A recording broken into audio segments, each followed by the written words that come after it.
UCTV 이루리라. 안녕하세요. 오늘은 이루리 학원에서 인문논술 최다 합격 배출생을 만들어내신 김형택 선생님을 모셨습니다. 선생님 안녕하세요. 네, 반갑습니다. 저는 이루리에서 인문논술 수업하고 있는 김형택이라고 합니다. 선생님 이번에 그렇게 많은 배출생들을 만들어냈는데 혹시 선생님만의 비결이 있으실까요?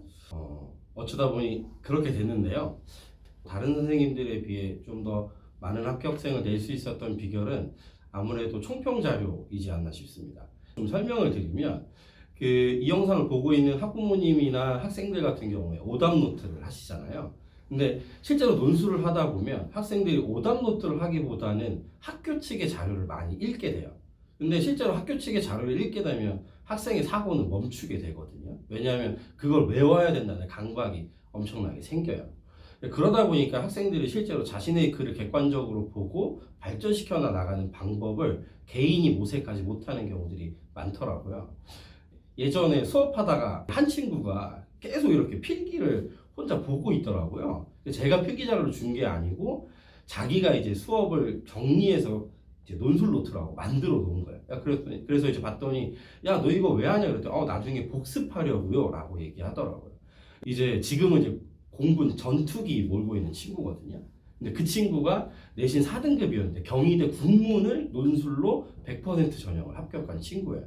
근데 그 친구 이제 나중에 피드백을 들으면서 학생들에게 복습할 수 있는 매개체가 좀 있으면 좋겠다라고 해서 이제 총평 자료, 그러니까 오답 노트를 만들어주고 있고 이제 그걸 보고 친구들이 자신의 실수를 되새김질하고 다른 친구의 실수를 확인하면서 이제 같은 실수를 반복하지 않게 만드는 게 제 수업에서 많은 학생들이 합격할 수 있었던 방법이지 않았나 싶습니다.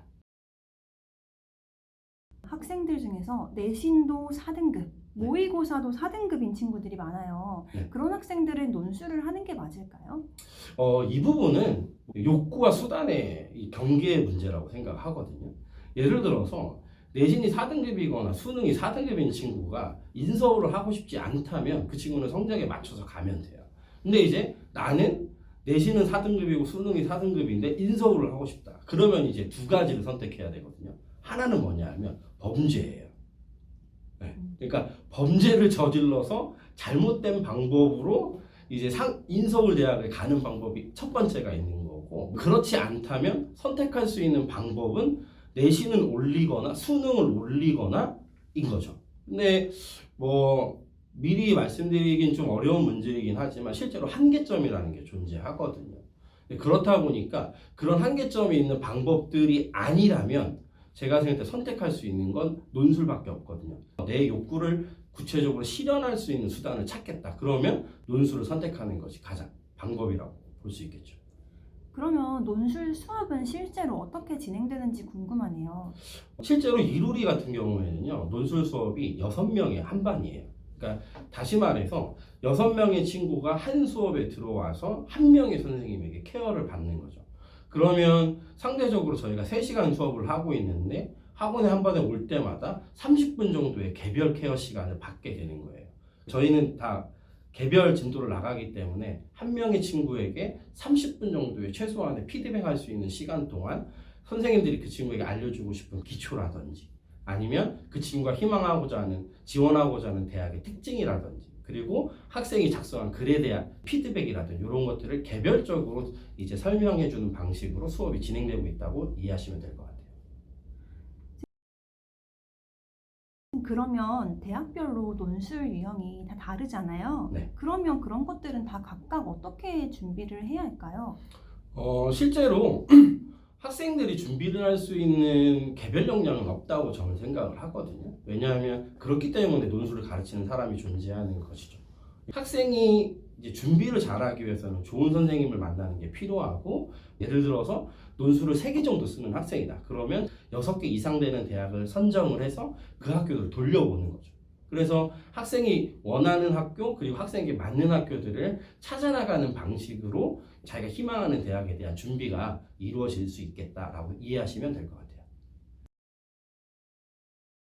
그러면 최저 등급이 있는 논술이 있고 없는 논술 대학교들이 있는데 어떤 곳이 유리하다고 생각을 하면 될까요? 당연히 최저가 있는 학교를 이제 지원하는 게 좋겠죠.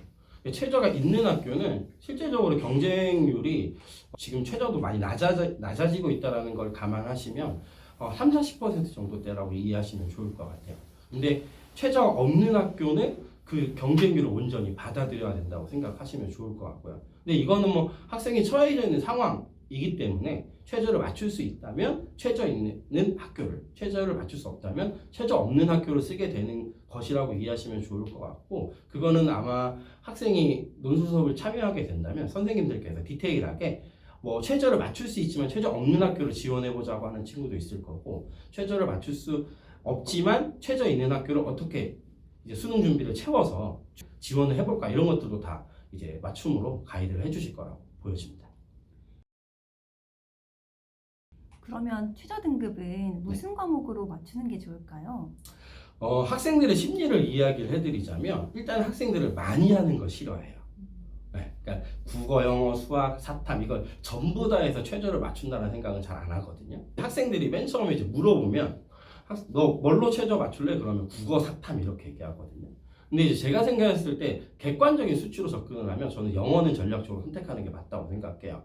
이게 왜 그러냐면 다른 과목은 다 상대평가지만 영어는 절대평가거든요. 상대평가라고 하는 거 전국에서 40만 명이 수능을 본다라고 했을 때 국어는 16,000명만 1등급이라는 거예요. 근데 다들 아시겠지만 올해 이제 의대 정원이 늘어나잖아요. 그럼 5,000명은 국어 1등을 맞을 거예요. 그러니까 이제 5,000명은 빠진다고 생각을 해야죠. 그럼 11,000명의 자리를 놓고 국어 1등급을 맞기 위해서 싸울 거란 말이에요. 우리나라의 고등학교가 2,300개가 좀 넘는 걸로 제가 알고 있는데 전교에서 한 5등? 이 정도 들어야 국어 1등급을 맞는다고 생각을 하셔야 돼요. 근데 국어는 그런 싸움이에요. 하지만 영어는 절대평가예요. 뭐 영어가 조금 어려웠던 시절로 이야기를 드리면 그때는 1등급 맞은 친구가 5% 정도였던 걸로 제가 알고 있고, 쉬웠던 걸로 말씀을 드리면 11%, 13%? 요 정도까지 영어로 1등급이 나왔었어요.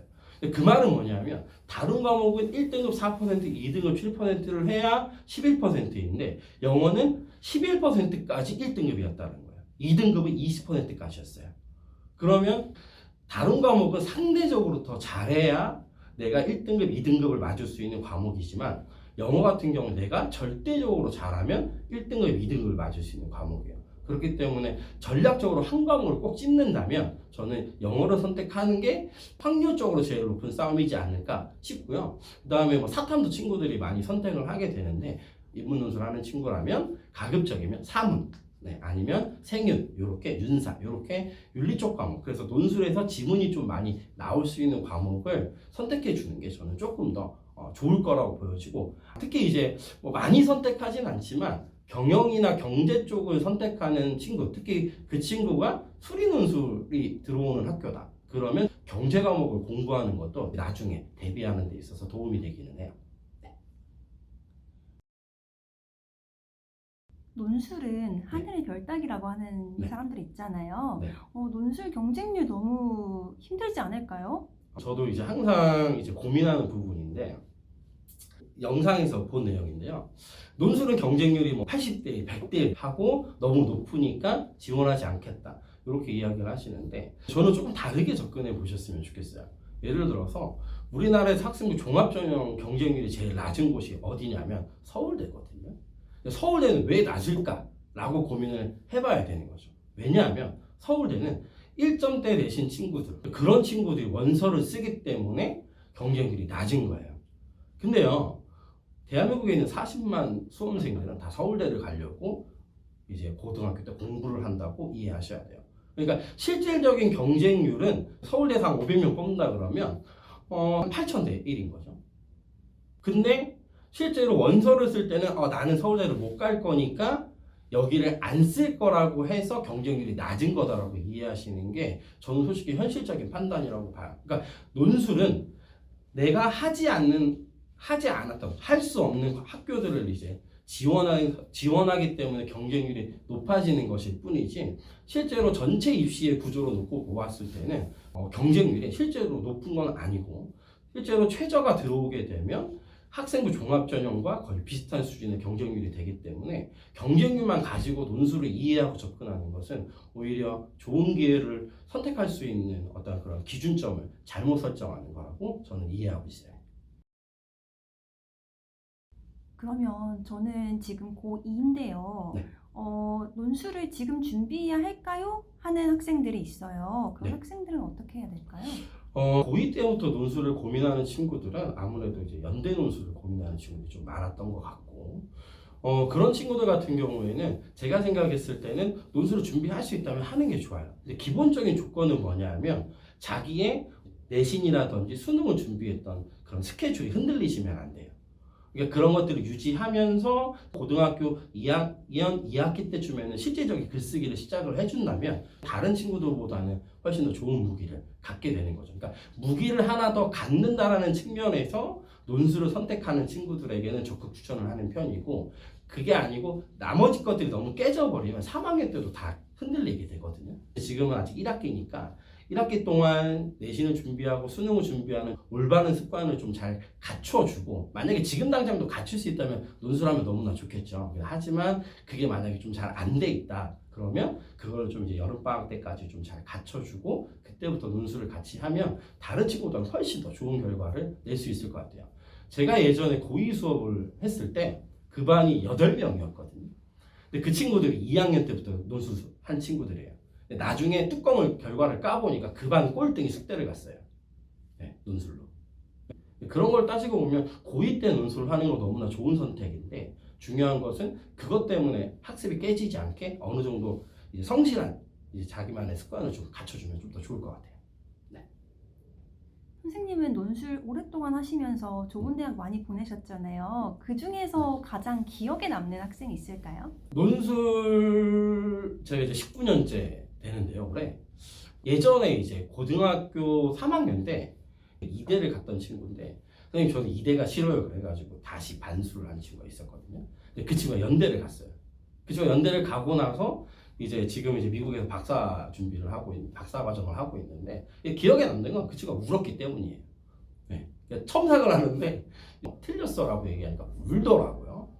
근데 이제 왜 그래서 인상이 남냐면, 그러니까 단순히 울었다라는 게 아니라 그 친구는 자기 글에 대한 불만이 있고 욕심이 있었기 때문에 기억에 남아요. 근데 그런 친구들이 자기 글에 대해서 좀 더 객관적으로 보고 뭔가 내 글이 발전하기 위해서 어떤 방법이 좀 추가적으로 필요할까 이런 것들을 고민하게 되거든요. 뭐 다르게 얘기하면은 약간은 저를 이겨보고 싶겠다 생각을 갖게 되는 친구들도 있더라고요. 이제 논술을 준비하면서 이제 경쟁심이나 자기 어떤 욕구를 분출해주는 친구, 그런 친구들이 조금 기억에 많이 남는 편이에요. 네. 그래서 제가 좀 부탁드리고 싶은 건, 포기하지 않으면 그 포기하지 않은 노력에 따른 결과가 있거든요. 학생 여러분들께서는 조금 포기하지 않고 자신이 어떤 정도 목표를 설정했다면 쉽다고 얘기하는 건 아니에요. 그러니까 어려우면 선생님 저 지금 어려워요. 도움을 주세요 라고 요청을 하시고 끝까지 어느 정도 올 한 해를 좀 마무리해 볼 수 있게, 입시를 마무리해 볼 수 있게 노력을 해주신다면 학생들에게도 좀 1년이 의미 있는 1년이 좀 될 수 있지 않을까, 네, 그렇게 생각합니다. 이번에 인문논술 설명회를 진행하신다고 하는데 네. 설명회에서 저희가 기대해 볼 수 있는 내용 간단하게만 소개해 주실 수 있을까요? 설명회를 오시면 궁금증을 좀 해결을 해드릴게요. 학생도 그렇고 학부모님도 그렇고 자기가 어느 상태인지를 잘 모르실 거거든요. 그러면 제가 실제로 이 정도 되는 점수로 어느 대학을 갔다, 이 정도 되는 점수로 학생부 종합전형, 교과전형, 뭐 이제 수능 정시 어디를 갔다, 이런 거를 좀 보여드릴 거예요. 그러면 내 위치를 좀 아실 거고, 아 그러면 나는 진짜 논술을 해야 될 것 같은데 선생님 수업은 어떻게 수업하지? 이런 것들이 궁금하실 테니까 그런 것들을 좀 자세하게 설명을 드리고 논술을 적극적으로 좀 선택하실 수 있도록 제가 그런 내용을 담아서 준비를 하고 있어요.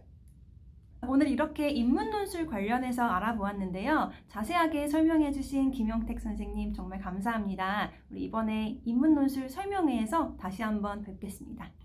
네, 저도 오늘 제가 드린 이야기들을 여러분들이 논술을 선택하고 설명에 오시는 좀 계기가 될 수 있었으면 좋겠고, 이렇게 영상 찍느라 같이 고생하신 이제 백성희 선생님도 고생하셨습니다. 학부모님들도 다음에 이 영상을 보고 있는 학생들도 설명회 때 뵙겠습니다. 감사합니다.